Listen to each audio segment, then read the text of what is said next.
안녕하세요. 6월 26일 한겨레 뷰리픽입니다. 안녕하세요. 저는 진행을 맡고 있는 한겨레 정치부 하호영 기자입니다. 금요일에 늘 함께하는 분들입니다. 정치권에 지금 있는 정체성 논쟁은 이 사람한테 맡겨라. 이래서 금요일만 기다렸습니다. 오늘 답을 주실 분 한겨레 뷰리픽의 코어. 저는 이분의 코어 지지층 김만권 교수님 모셨습니다. 예, 김만권입니다. 하나도 맞지 않는 말이 되게 당황스러운데요. 시작하기 전에 네. 20년 전 이야기를 했는데 20년 전이나 지금이나 민주당의 핵심은 바로 이분입니다. 예.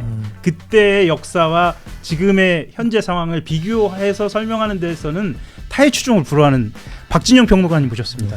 안녕하세요. 20년 전에 도코어 정체성 논란이 있었습니다. 그래서 그걸 잠재우고자 열린우리당 신강령이라는 걸 만듭니다. 일단은 형식을 클린턴이 했던 하이드바크 선언을 좀 차용을 해가지고 그 당시에 굉장히 세련되고 잘 만든 당 강령을 만들어요. 네. 강령을 만드는데 이제 강령 정책 노선까지 다 만드는데 지금도 기억나는 게 그 당시 이제 노무현 정부 열린우리당 세력이 크게 두 세력입니다. 하나는 이제 사회 협약을 중요시하는 진보적 세력, 하나는 FTA라든가 그 이라크 파병을 주도했던 자유주의 세력. 그래서 그래서 두 세력이 만족하는 강령을 만들자라고 해서 만들어서 기억나는 게 두 단어가 기억나는데 개인의 자유의 획기적 신장. 그다음에 두 번째가 사회통합적 시장경제. 요 단어가 생각나서 신강령이라는 걸 만들었고 그 신강령 기초위원장은 김영춘 의원이 하셨고 당시에요. 그리고 간사하는 이인영 의원. 그다음에 막내가 저였습니다. 그런 기억이 납니다. 네. 직접 만드셨으니까 사실 저는 이게 기억이 거의 없는 게 이유가 뭐냐면 제가 미국에서 유학생활 중이었어요.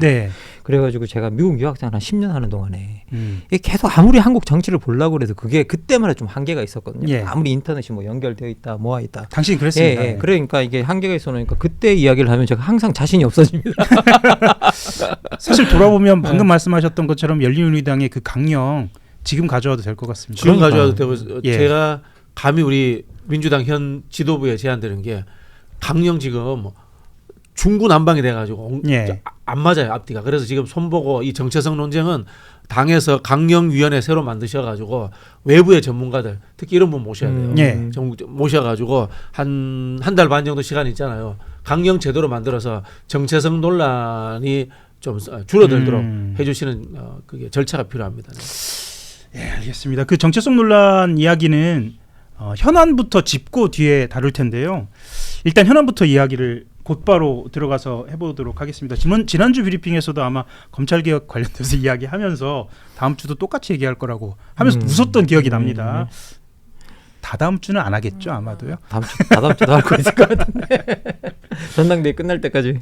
어제 그 검찰개혁의 남은 쟁점이라고 할 수 있죠. 보안수사권에 대해서 김민석 국무총리가 예정에 없었던 기자회견이었습니다. 예정에 없었던 기자회견을 열어서 폐지로 정부 입장을 정했다라고 발표를 했습니다. 어제 실시간으로 정청래 전 대표가 됐죠. 정청래 전 대표는 전면 폐지를 외치는 상황이었고요. 김 총리는 자신의 생각도 원래 그랬다면서 국회 논의의 결과를 존중하겠다라고 이야기했습니다. 이거 어제 상황 좀 어떻게 보셨는지 좀 듣고 이야기를 좀 이어가 볼까요?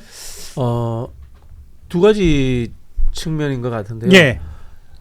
정부 입장에서 여기에 계속적으로 발목 잡히기 싫다. 일단 폐지를 해놓고 거기에 따른 또 보완적인 입법이라든가 시행령을 통해서 다양한 그 보완책들을 만들겠다. 보완 수사를 어떻게 할 것인지 그죠?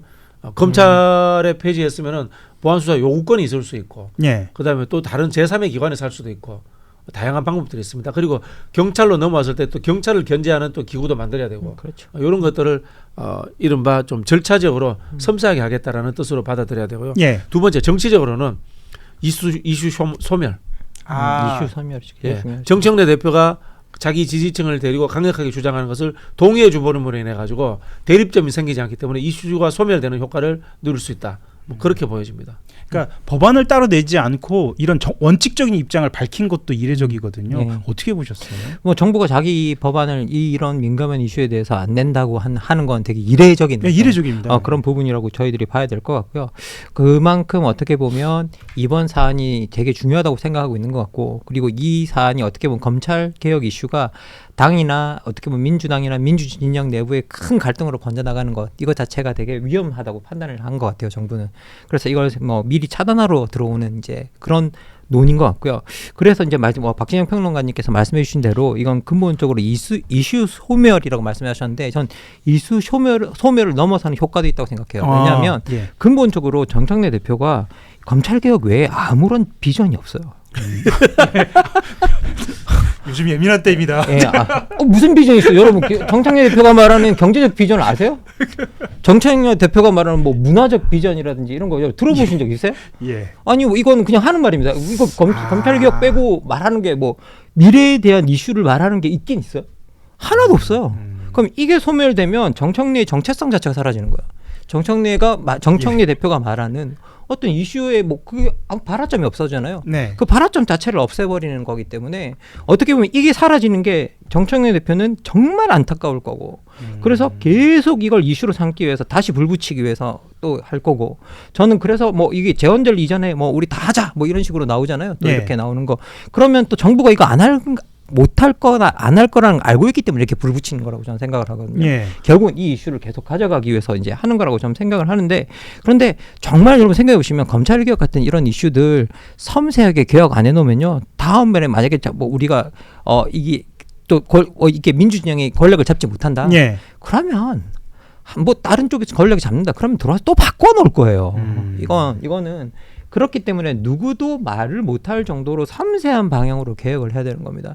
이렇게 급히 서둘러서 이게 정말 필요한 일이라는 것에 대해서 동의하지 않는 사람 없단 말이죠. 예. 예. 그러면 우리가 섬세하게 개혁을 해야지, 이걸 대충 해놓으면 항상 말썽이 되고, 그리고 계속 말씀드리지만 어떤 권력이든 개혁만 이야기해서 유지될 수가 없습니다. 우리 지난 민주정부의 문재인 정부의 실패는 뭐냐, 계속 개혁만 이야기하다가 망가진 거예요. 사실은 어떻게 보면. 예. 항상 사람들은 알고 보면 개혁에 대해서 상당한 피로감을 느낍니다. 이 공산주의 진영 내부에 가서도요, 영구혁명을 주장했던 세력들은 다 졌어요. 생각해 보면. 역사적으로 역사적으로 없다. 예. 그렇죠. 영구 없다예요, 진짜. 예. 영구혁명 그러면 사람들은 계속 개혁이나 혁명에 대해서, 지속되는 개혁이나 혁명에 대해서 피로감을 당연히 느낍니다. 그렇기 때문에 근본적으로 그 개혁이나 이런 것들은 몰아서 해야 되고, 해야 될 것 있으면 긴 개혁이라면 조용히 해야 되거든요, 사실은. 근데 지금 그게 그렇게 안 되고 있잖아요. 그리고 우리가 지난 정부에서 한번 그렇게 큰 실패를 경험했는데도 왜 배우는 것 없이 똑같이 이렇게 반복하고 있는지에 대해서 저는 좀 잘 모르겠습니다. 자, 그럼에도 불구하고 말씀하셨던 것처럼 정청래 전 대표는 어제 6시 이후에 지속적으로 본인의 페이스북에 글을 올립니다. 그중에 한 글이 이런 내용인데요. 보안수사권 전면 폐지하겠다는 정부가 정부안을 제출하지 않는다고 한다. 이렇게 얘기하면서 1년 동안 허송세월한 것은 아닌지, 1년 동안 준비한 내용이 무엇인지 궁금하다. 시간 끌기용 꼼수가 아니길 두 손 모아 기도한다라고 이야기했습니다. 이거 가지고 두 가지 해석이 나오는데, 준비한 내용이 무엇인지 궁금하다라고 이야기한 것은 사실 이제 저는 정치부 기자로서 말씀을 드리는 건데, 이 준비한 내용을 알고 이야기하는 건가? 왜냐하면 실무선에서 이야기가 오가기도 하니까요. 그래서 이렇게 이야기하는 거 아닌가 싶기도 하고요. 여당이면 준비한 내용 다 알죠. 그렇죠. 근데 지금 뉴스를 다시 확인해 보시면은 네. 정청래 대표가 오늘 아침에 낸 메시지는 좀 달라요. 예. 환영한다. 뭐 이런 메시지를 냈다고 하거든요. 그렇죠. 그건 좀 확인을 해봐야 되는데, 이 정청래 이 말씀은 좀 앞뒤가 안 맞는 게, 1년 동안 허송세월, 그럼 정부 여당하고 늘 당정 협의하는데 그럼 당도 그럼 허송세월 했나요? 이건 말이 안 되는 이야기예요. 이거는 야당 대표가 내는 멘트예요. 정부 비판할 때.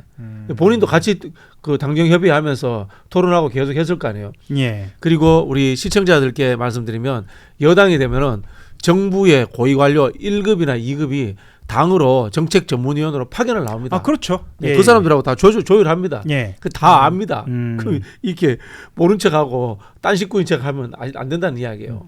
사실 또 다른 측면에서는 이런 메시지니까 꼼수 아니냐, 꼼수 아니길 빈다라는 말이 꼼수 아니냐라고 이렇게 물어보는 것이죠. 이게 불신을 그대로 드러내는 건 아닐까. 저는 사실 이게 사실은 정청래 대표 안에 있는 극단주의적 성향이라고 생각합니다. 왜냐하면 이게 정청래 대표는요 여당의 대표고 제도권 정치인입니다. 제도권 정치인이 가져야 될 제일 중요한 덕목은 내가 원하는 것을 실현하는 게 아니라 여러 사람들 간의 분란을 조정하고 타협하게 만드는 것.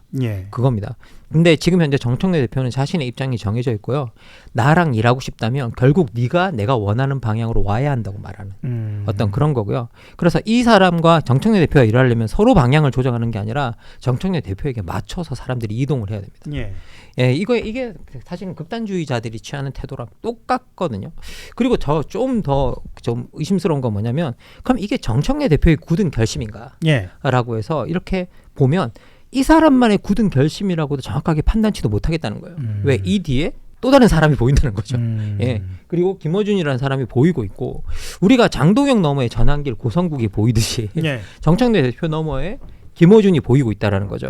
그런데 문제는 뭐냐? 우리가 전한길 고성국 같은 사람이 장동혁에게 영향력 행사하는 거 비판하는 근본적인 이유는 뭐냐? 이 사람들이 제도적 결정에 어떤 책임도 없다는 거예요. 제도적 책임 결정에 아무 책임이 없습니다. 실제로 정치인들이 아니니까 뭐 선거로 판단을 받는 것도 아니고요. 아니니까. 그러니까 영향력을 행사하고 잘못돼도 책임을 지지 않아도 되는 사람들이에요. 이런 사람들이 너무 제도권의 중요한 인사에게 너무 많은 영향력을 행사하는 건 자제돼야 된다라고 사실은 보는 거거든요. 우리 사실은 김어준 그 뉴스 공장장이 이렇게 자기의 영향력을 행사하는 건 사적인 자유예요. 그렇죠. 알고 보면 발언하는 것도 자유고요. 그러니까. 하지만 제도권 정치인이 일방적으로 어떤 영향력 하나에 기대서 제도적 행동과 결정을 하는 건 문제입니다. 왜? 그 사람은 공적 책임을 져야 되는 사람. 이 상황을 어디에서 보느냐, 누구 입장으로 보느냐에 따라 좀 다른 거예요. 무엇보다 그리고 정청래 대표는 지금 여당의 대표입니다. 야당의 대표는요 분파의 대표지만 여당의 대표는 특이하게 분파가 아니라 사실상 국민 전체의 대표가 돼야 됩니다. 이게 여당과 야당의 차이예요. 그리고 계속 어떻게 보면 대통령은 그 메시지를 내고 있었던 거예요. 우리가 여당이고 우리가 권력을 주도해 나간다면 사람들을 포용해야 된다라고 이야기를 하는 거고, 그리고 이건 정말 중요한 메시지인데, 왜냐? 지금은 나중에 저희 코어 이야기가 나올지도 모르겠지만 코어로 선거에서 못 이긴다는 거예요.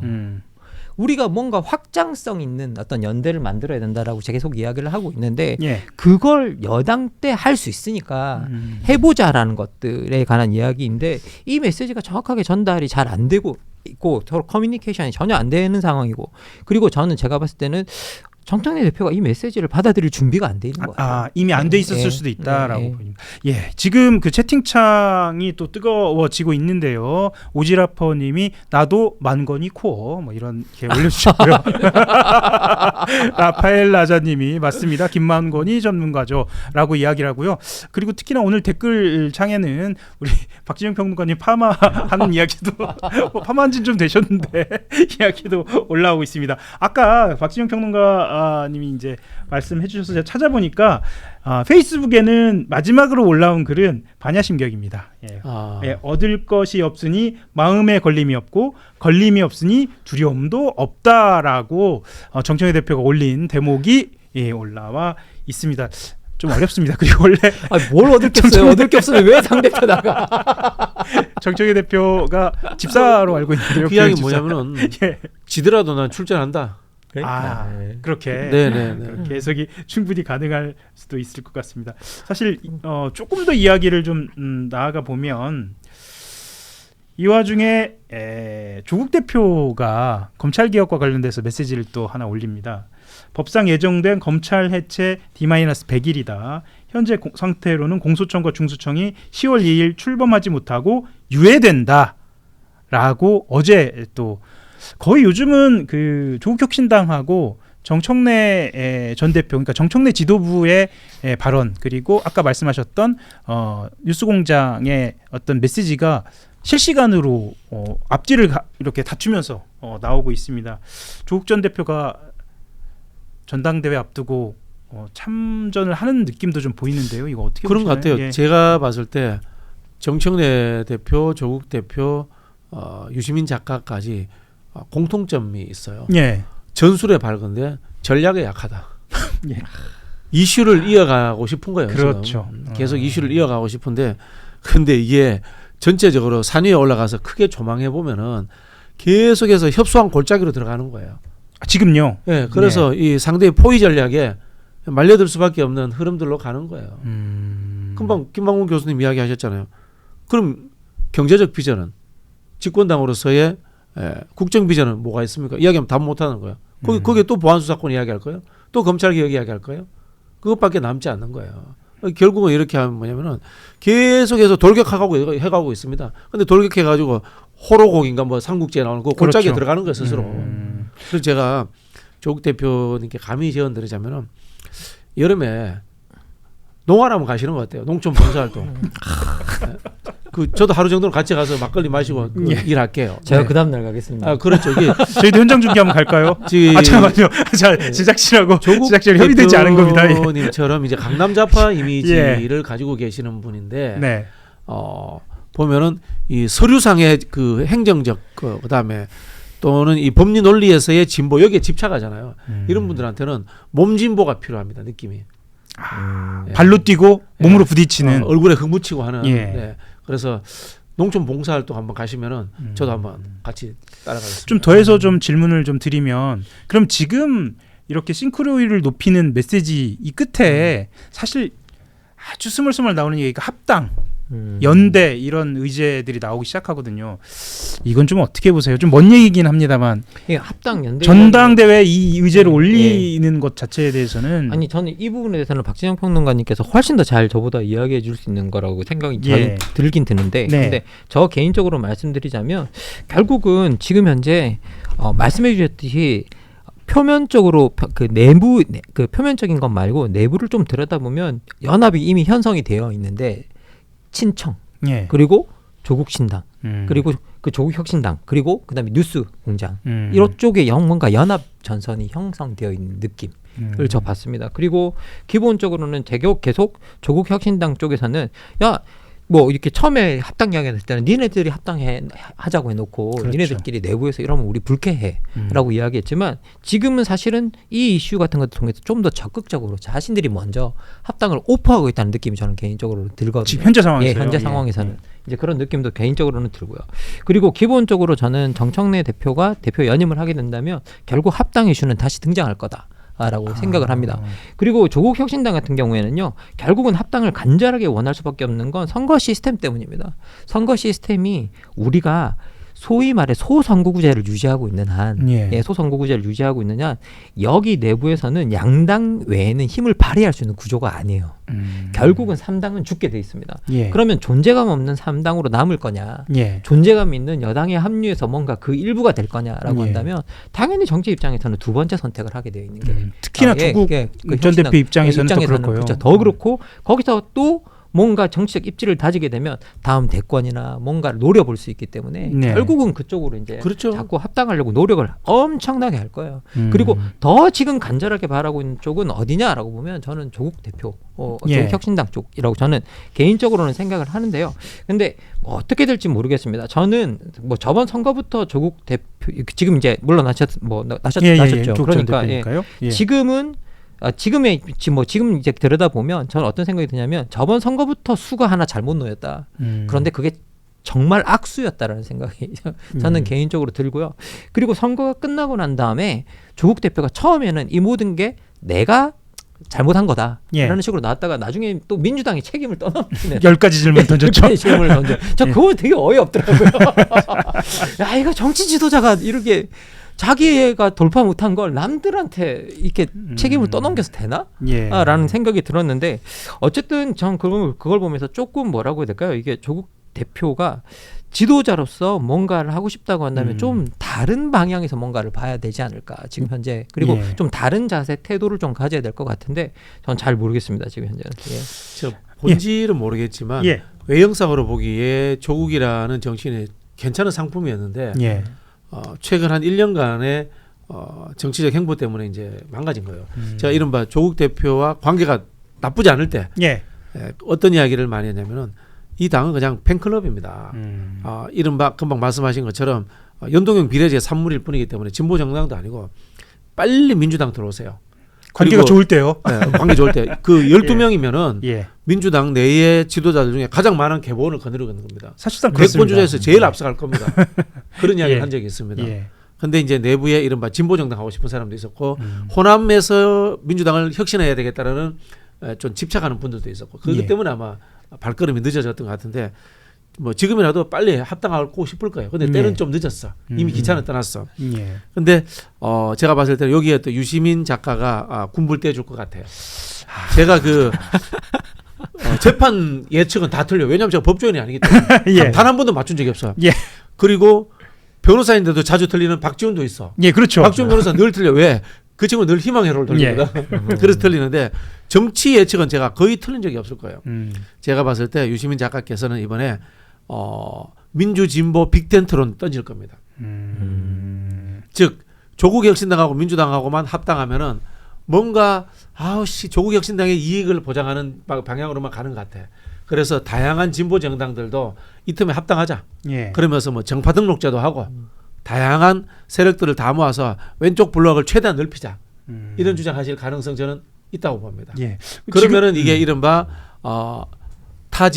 타진영이라고 하면은 이제 그 김민석 캠프나 송영길 캠프에서 이야기하는 중도 실용 확장론하고 대립점이 만들어지거든. 그리고 코어도 더 크게 만들 수 있고. 내가 가르쳐 주는 건가 혹시나? 그럴 가능성이 있다라고 저는 봅니다. 이 20년 전하고 또 다시 한번 돌고 돕니다. 그러면은 반대쪽에서는 뭘 해야 되느냐? 반대쪽에서는 개헌이라든가 선거구제 개편을 가지고 정치개혁 이슈로 반대를 또 막 크게 확장해야 돼요. 근데 제가 조금 지적하자면 지금 집권 여당이나 청와대에 정무기획이 없어요. 이런 그랜드한 기획 말씀하시는 거죠? 알겠습니다. 지금 유시민 작가가 이미 녹화는 끝났고 오늘 저녁에 밤에 김어준 공장장이 진행한 뉴스베이다에 영상이 등장한다고 하는데 모두 다 이재명 대통령에 대한 비판과 포함해서 지금 흔히 말하는 뉘이재명에 대한 어떤 아주 날선 비판들이 등장할 것이라고 생각하고 있는데 지금 박지영 평론가님 제가 뉘이재명이 아니기 때문에 그런데 박지영 평론가님 조금 더 나가서 다른 그림을 좀 그리고 있을 것이라는 전망까지 해주셨습니다. 아마 두고 봐야 할 것 같습니다. 저는요 뉘이재명도 아니고 중도 실용파 저는 원래 취향적으로 별로 좋아하지도 않고 저 원래 개혁파예요. 맞습니다. 단 한 번도 저도 그렇게 알고 아닌 적이 없어요. 단 한 번도 민주당 내에서 개혁파였기 때문에 늘 소수파였고 근데 개혁을 완성시키려면은 중도하고 손을 잡아야 돼요. 그게 정치의 현실이에요. 그래서 대연정 실무자라고도 본인이 말씀해 주셨죠. 대연정 실무자였습니다. 알겠습니다. 이 현실은 또 한 걸음 나아갑니다. 어떤 식으로 나아가냐면 어제 오후에 속보로 등장했는데요. 이재명 대통령이 7월 1일이니까 뭐 다음 주 수요일입니다. 며칠 남지 않았는데 취임 뒤 처음으로 문재인 전 대통령을 청와대로 초청해서 오찬을 함께합니다. 점심 같이 하는데 강유정 청와대 수석대변인이 어제 직접 브리핑을 했습니다. 이렇게 얘기했는데 7월 1일 수요일 오전 11시 30분 청와대에서 오찬을 함께 한다고 하면서 국정 현안 전반을 허심탄회하게 이야기할 것이다. 이렇게 이야기했는데 뭐 저는 일단 여러 여론을 보니까 가장 궁금증은 혼란이 좀 잦아들까? 라는 뭐 중도층의 마음이기도 한 것 같습니다. 이제 좀 그만 싸우고 좀 당장 뭐 민생 삶도 팍팍하고 하니까 좀 이런 거에 좀 신경 써주면 좋겠다라는 생각도 있는데 어쨌거나 어떻게 보시는지. 저는 솔직히 이건 또 제가 말씀도 그냥 저 외부인에서 보는 입장에서 말씀을 드리면 또 민주당 관계자로서 이제 말씀해 주시면 될 것 같은데요. 저는 외부인으로서 보면 이 개파 갈등은 이 대통령과 문 전 대통령 만난다고 해서 해결되지는 않을 거다. 결국은 당대표 선거가 저는 사생 결단이 될 거다라고 개인적으로는 생각을 하고요. 사생 결단의 장이 될 거다. 제가 말하면 항상 반대로 가니까 그 바람을 가지고 제가 말씀을 드리겠습니다. 사생 결단이 좀 될 것 같다라는 생각이 드는데요. 사실 이제 뭐 이게 제 상상력의 한계일 수도 있다라는 생각이 듭니다. 근데 어쨌든 외부인의 입장에서 봤을 때는 민주당의 방향이 이번 당대표 선출 이후에 이제 상당히 좀 달라질 거라는 생각이 좀 들고요. 예, 예. 그리고 이제 많은 사람들이 이제 저는 이제 정청래 대표가 이번 당 대표에 나서면서 대통령에게 내가 대통령과 같이 일할 수 있는 사람이라는 걸 메시지를 줄 수 있는 방법이 있다고 생각해요. 아, 그래요. 이미 뭐냐? 의리 예, 얘기했는데 예, 그거 말고요. 아니, 의리 무슨 의리가 있어? 정치에 의리 이야기하면 그거 웃긴 거. 정치하는 사람이 누가 의리를 믿어요? 그거. 아, 저는 의의가 있어요. 정치하는 사람이 의리가 있다라는 거. 저 의리 하나로 살아왔어요. 아, 자, 의리 말고 김홍원 교수님. 아유, 그건 조폭이지. 조폭이 의리 없어요. 그런 거예요. 예. 제가 조폭 친구들 많은데 그 친구들 별로 의리 없어요. 예, 알겠습니다. 어떤 게 있을까요? 예, 어쨌든 그런데 이제 어떻게 보면 저는 그 메시지가 뭐냐면 검찰 개혁을 두고 수기해 보겠다라고 한 발짝 물러서는 거. 그러니까 이거 무조건 이거 해야 된다가 아니라 수기해 보겠다. 지금 사실은 어떻게 보면 정부가 계속 이야기하는 건 우리대로 해주세요라기보다는 지금 요청은 어떻게 들어와 있느냐 한번 수기해 보자 이거. 그렇죠. 하잖아요. 그러면 한번 수기는 해보겠다고 한 발짝만 물러서도 된다고 저는 생각을 하거든요. 예. 근데 이게 절대 물러설 수가 없는 프레임입니다. 그렇죠. 지금 상황은 예, 그렇네요. 그러니까 자기 지지 기반층이 그렇기 때문에 그럴 수도 없는 입장이라서요. 결국은 사생 결단의 잔으로 갈 거라는 생각이 들고 그리고 일부 사람들은 그래도 당 대표 당선되고 나면 의리 이야기하고 이러니까 그래도 잘 되겠죠. 라고 이야기하지만 이것도 큰 오산이다. 정치가 그게 되면 평화의 바다일 겁니다. 예. 그래서 기본적으로는 어떻게 보면 정치는 세력 싸움이고요. 그리고 한 세력이 뭔가를 장악하게 되면 자기와 맞서는 세력을 자연스럽게 없애는 과정으로 들어가게 됩니다. 사실 이게 너무 정치공학적인 접근인지 모르겠습니다. 이 정치부 기자가 봤을 때는 이 대통령이 문 전 대통령 초청해서 이렇게 모창을 같이 하는 건 당내 친문계나 지금 우리가 흔히 이야기하는 문으로 시작하는 이런 뭐 팀 김어준이라고도 이야기하는요. 그렇게 불리는 쪽에 대해서 이런 표현 맞는지 모르겠습니다. 코어 지지층을 좀 다독인다? 그렇게 해서 좀 달래고 간다? 있죠. 그런 부분이 있는데 이게 좀 효과가 그 멸층에서 예. 문재인 대통령 빼야 되지 않을까요? 문재인 대통령이 거기 적극적으로 뭘 그렇죠. 의사를 표시한 적도 없고 그렇잖아요. 그죠? 예. 그리고 문재인 대통령 스타일상 현실 정치에 그렇게 기피하는 관여하고 싶은 분이 아니에요. 이분 아시잖아요. 원래 예. 정치 그렇게 하고 싶어 하셨던 분도 아니고 예. 그리고 정청래 대표와 가까웠는지 난 잘 모르겠어 솔직히. 2016년도에 정청래 대표 공천 못 받았잖아. 맞아요. 그때 문재인 대표는 아니었어요. 비대위원장은 김종인 그렇죠. 비대위원장이었는데 문재인 전 그 당시 대표 영향력이 없었을까? 참나 그런 생각이 들고 유시민 작가하고도 지금 와서 이렇게 막 가까운 것 같은데 노무현 정부 당시에 그렇게 가까웠을까? 뭐 그 정치적 역정하면서 그런 생각도 들고 지금 생각해 보면요. 저도 정치부 기자이고 그때를 떠올려 보면 당시에도 법 가지고 굉장히 치열했죠. 그때는 국가보안법이었죠. 네. 그리고 당시에 개혁 지금처럼 완전 폐지 개혁에 가장 앞장선 사람이 유시민. 예. 그런데 당시에 그쪽에 정청래 의원이 있었던 게 아니라 반대편에 있었어요. 그때는 실용파에 있었어요. 그렇다고 본다면 둘이 가까웠느냐. 그렇죠. 그리고 제가 보기에는 문재인 대통령은 조국 대표와 김어준 총수와는 개인적으로 좀 각별할 수 있다고 봐요. 예. 그런 부분이 있다고 보는데 그 이상의 어떤 정치적 구상을 가지고 문재인 대통령이 개입한다라고 하는 것은 저는 그렇게 생각하지 않고 있고요. 예. 그래서 모르겠어요. 사람의 내면을 알 수 없지만은 제가 감히 말씀드리면은 그분들에게 이용당하는 것은 이제 좀 단절해 주시면 어떨까? 문재인 대통령께 본인이 스스로 나서서. 네. 근데 또 저는 이제 문재인 대통령 마크맨도 했지만 문재인 대통령의 장점이기도 하고 단점이기도 한 게 이 다가오는 사람을 막지 않고 네. 그렇죠. 그러니까 이게 어떤 의도를 갖고 있던 간에 품으려고 하고 그러니까 사람의 정리로 다가가는 그런 느낌이 좀 있어요. 그러니까 방금 박진영 평론가님 말씀하신 전략적이고 좀 정략적인 차원에서 좀 멀리 떨어져서 본다는 게 원칙적이지만 이 그분의 성정상 그게 좀 어렵지 않을까라도 싶네요. 알겠습니다.